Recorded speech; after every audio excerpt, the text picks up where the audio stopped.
You cannot. You are not ready. Stay where it is safe.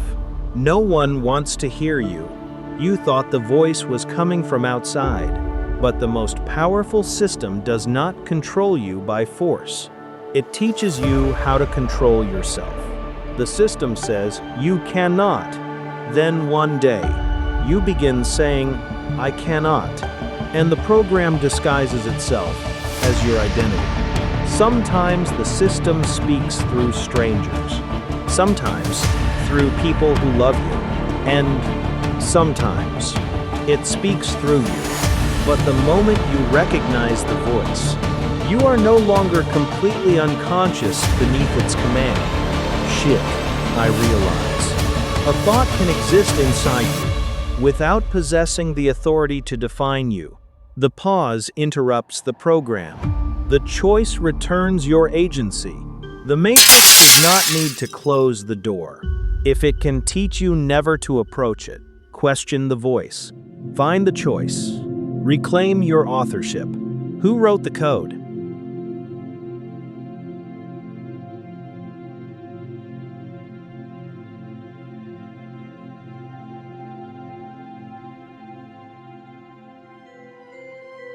Has your inner voice ever said any of the following? You're not ready. You're not enough. Do not embarrass yourself. Stay where it's safe. Here's one of the most disturbing possibilities presented by the Matrix. The system does not need to keep speaking to you once it has taught you how to speak to yourself. Maybe one of those thoughts is your inner voice. But where did that come from?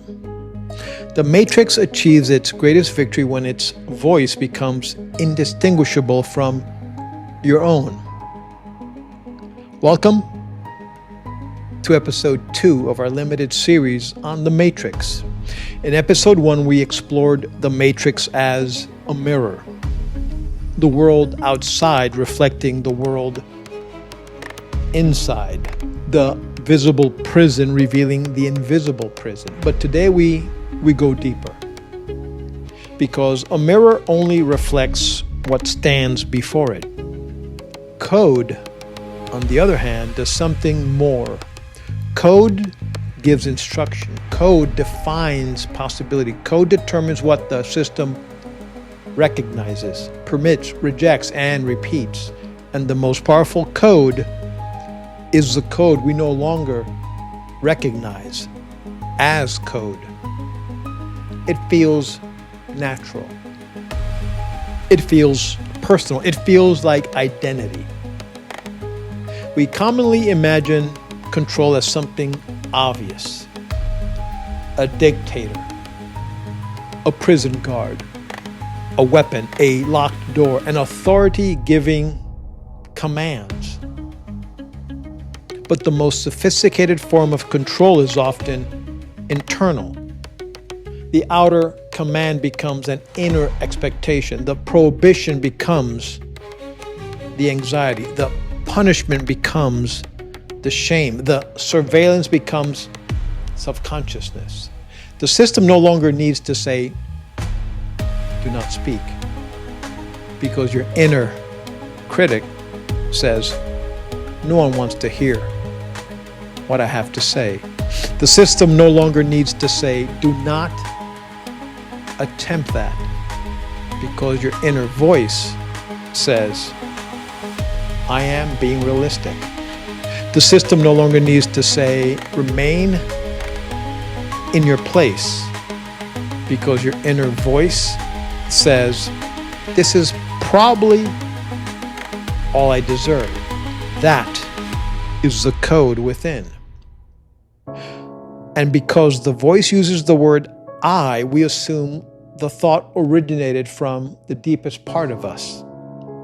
But not every thought that begins with I is the voice of the authentic self. Some thoughts are inherited. Some thoughts are rehearsed. Some are conditioned responses. Some are the emotional residue of people who no longer occupy our lives. Some are advertisements wearing the clothing of desire. Some are trauma wearing the clothing of intuition. Some are fears wearing the clothing of wisdom. Some are conformity wearing the clothing of maturity. The code does not announce itself. It speaks through the familiar. Think about the agents in the matrix. They can appear through almost anyone still connected to the system. A stranger, a police officer, a pedestrian, a person who seemed ordinary 1 second earlier.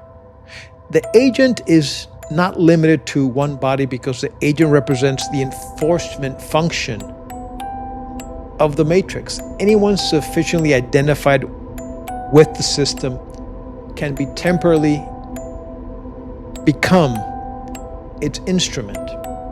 Esoterically and psychologically, this is a powerful image. A system can speak through people who do not consciously understand that they are defending it. A family member may discourage your growth because your transformation threatens the family's familiar balance. A colleague may ridicule your ambition because your courage exposes his resignation. A friend may call your boundaries selfish because your availability once benefited them. A culture may mock anyone who refuses its definitions of success. The system does not always attack you through villains. Sometimes it speaks through people who love you but fear what your awakening may require of them. And sometimes it speaks through you. That is the uncomfortable part. Sometimes you are Neo. Sometimes you are the person trying to wake up. And sometimes, without realizing it, you become an agent of the very system you claim to oppose. You repeat the discouraging sentence. You shame the person who is changing for the better. You enforce the rule that once wounded you. You tell someone else to be realistic because you abandoned your own dream. You call their freedom irresponsible because their courage reminds you of your fear. The agent is not only outside, the agent is a function available inside every unconscious person. This is where Agent Smith becomes more than a villain. Smith can be interpreted as Neo's shadow. Neo is moving toward freedom. Smith is moving toward control. Neo becomes increasingly capable of choice. Smith becomes increasingly obsessed with replication. Neo becomes more fully himself. Smith attempts to turn everything into himself. Neo's awakening creates difference. Smith's power erases difference. They both transcend ordinary limitations. They both become greater than their original programming, but they use that freedom differently. Neo's freedom becomes relationship, sacrifice, and responsibility.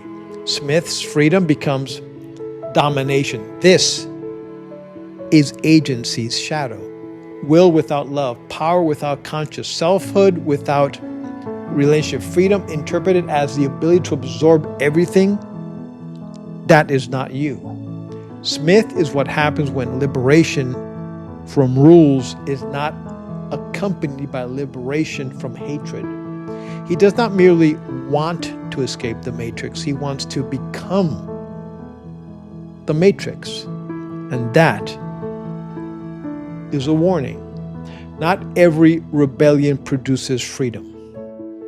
Some rebellion simply replaces one controller with another. Some people do not want to destroy the throne. They want to sit upon it. Some people oppose authority until they possess authority. Then they reproduce the same cruelty under a different name. True agency is not simply the power to act, it is the maturity to act without becoming possessed by the power itself. The oracle offers a different form of knowing. She does not dominate Neo. She reflects him. Her kitchen is ordinary. Her manner is calm. She directs attention away from spectacle and towards self-knowledge. The message above her doorway points towards one of the oldest instructions in philosophy. Know yourself. Not because the self is the only reality, but because an unexamined self can be manipulated by anything that understands it better than it understands itself. If a company understands your desires better than you, it can direct your purchases. If a political movement understands your fear better than you do, it can direct your anger. If an abuser understands your need for approval better than you do, that need can be used against you. If an algorithm understands what keeps you emotionally activated, it can keep you scrolling while you believe you are freely choosing. Self-knowledge is not narcissism. It's a defensive intelligence. It is the ability to recognize where the system can attack itself. The oracle does not simply tell Neo what will happen. She places him in a relationship with his own uncertainty. She understands that information given too early can become another form of dependency. If Neo acts only because the oracle instructed him, he has not yet become free. He must choose. He must discover through action what kind of person he is becoming. Knowledge that eliminates choice can become another matrix. The oracle's role is not to replace Neo's agency. It is to prove it. This brings us to the spoon. The child teaches Neo that the spoon cannot be understood merely as a solid object existing independently without the simulation. Neo is encouraged to reconsider the relation between the object, the system, and the observer. The lesson is not simply the spoon is fake. The deeper lesson is you are attempting to change the reflection while leaving your assumptions untouched. We do this constantly. We try to bend the world without examining the consciousness approaching the world. We want better relationships without examining the patterns guiding whom we trust. We want peace without examining our addiction to stimulation. We want confidence without examining the inner voice that humiliates us. We want a new life while preserving the identity built for the old one. We attack the spoon. We blame the spoon. We curse the spoon. We demand that the spoon change. But the spoon may be revealing the code through which we are perceiving it. Again, this does not mean external obstacles are imaginary. It means our relationship to to those obstacles is shaped by the internal assumptions. Two people can face the same closed door. One interprets it as proof of permanent rejection. The other interprets it as information. The door is external. The meaning is mediated internally. Meaning becomes emotion. Emotion influences action. Action shapes the next possibility. This is where agency enters, not as magical control over reality, but as participation in the interpretation-response cycle. So, how do we begin identifying the code within? We pause. I know that sounds simple, but the pause interrupts automation. The matrix depends on immediate reaction, trigger, emotion, interpretation, behavior, repeat. The pause inserts consciousness into the loop. The pause says, a thought has appeared, but I do not yet have to obey it. Then we name the thought. Not, I am a failure, but I am having the thought that I am a failure. That small shift separates identity from mental content. You become the observer of the thought rather than the prisoner inside it. Then we trace it. Where did I learn this? Whose voice does it resemble? When does it appear? What does it prevent me from risking? What does it protect me from feeling? What does it cost me? And finally, after all the above, we choose. Not necessarily a dramatic choice. Sometimes agency is one sentence, one phone call, one boundary, 1 minute of silence, one application submitted, one honest admission, one refusal to repeat that internal pattern. Pause. Name. Trace. Choose. This is not destruction of all conditioning. It is a momentary recovery of authorship. Imagine that you are about to speak publicly. The thought appears, quote, you're going to embarrass yourself. Without awareness, the code becomes reality. Your body tightens. Your voice changes. You retreat. Then the retreat becomes evidence. See, I knew I could not do it. The code writes the behavior. The behavior appears to confirm the code. The matrix becomes self-reinforcing. But with a pause, something changes. There is fear. This fear may come from an earlier humiliation. Is it trying to protect me from exposure? But the protection and imprisonment can use the same walls. I can feel fear and still speak.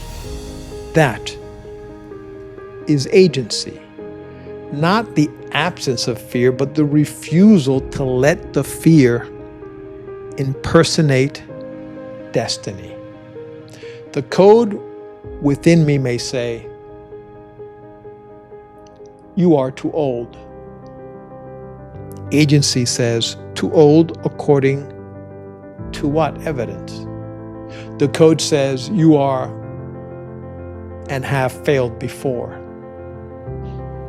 Agency replies, failure describes an event, not my identity. The code says, no one is coming to save you.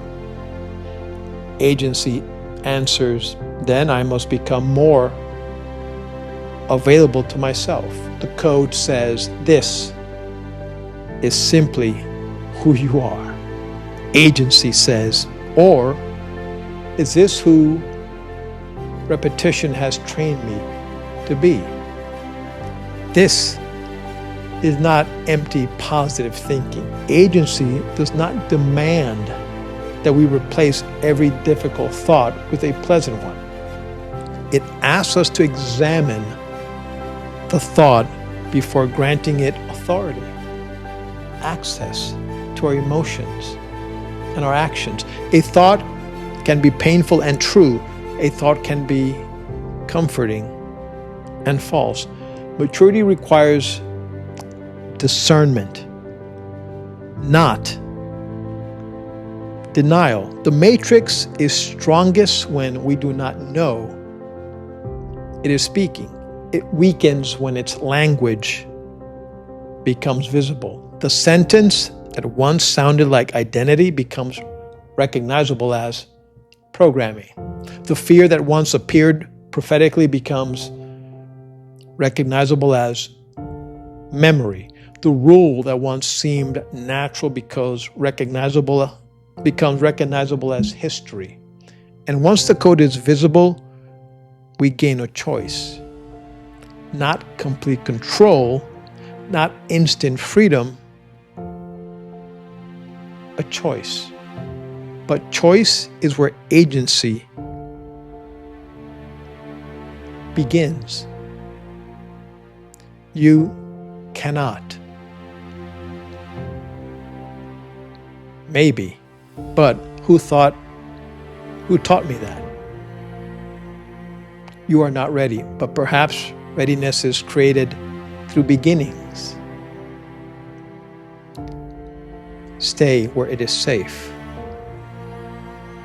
Safety is valuable, but a life designed only around safety can become another pod. So, how is that inner dialogue going? The matrix does not need to chain my body if it can teach my mind to refuse the door.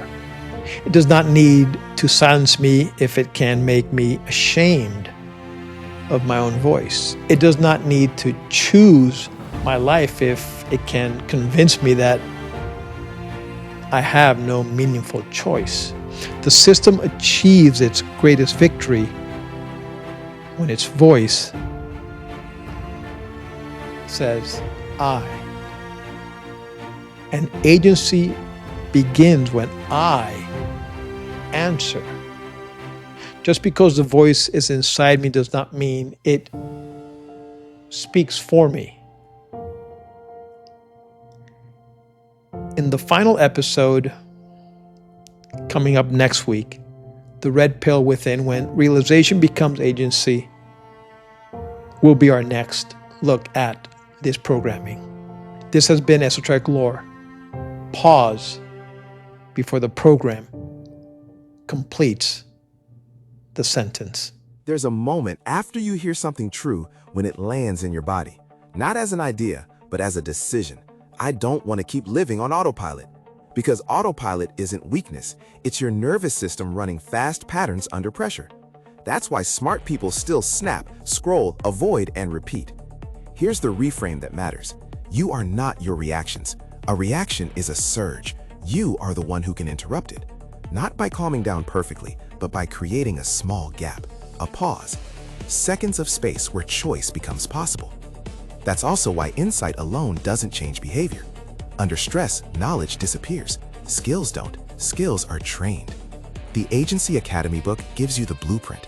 It explains what's happening and where your leverage actually is. The Pause app is the training ground. It helps you practice in real moments when it's hard. If you're tired of reacting, go to iwillpause.com. Start training, claim the book, and choose differently in the next moment that matters.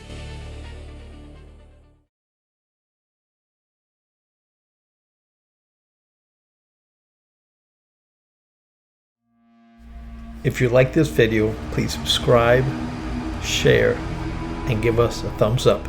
Thanks for watching. See you next time.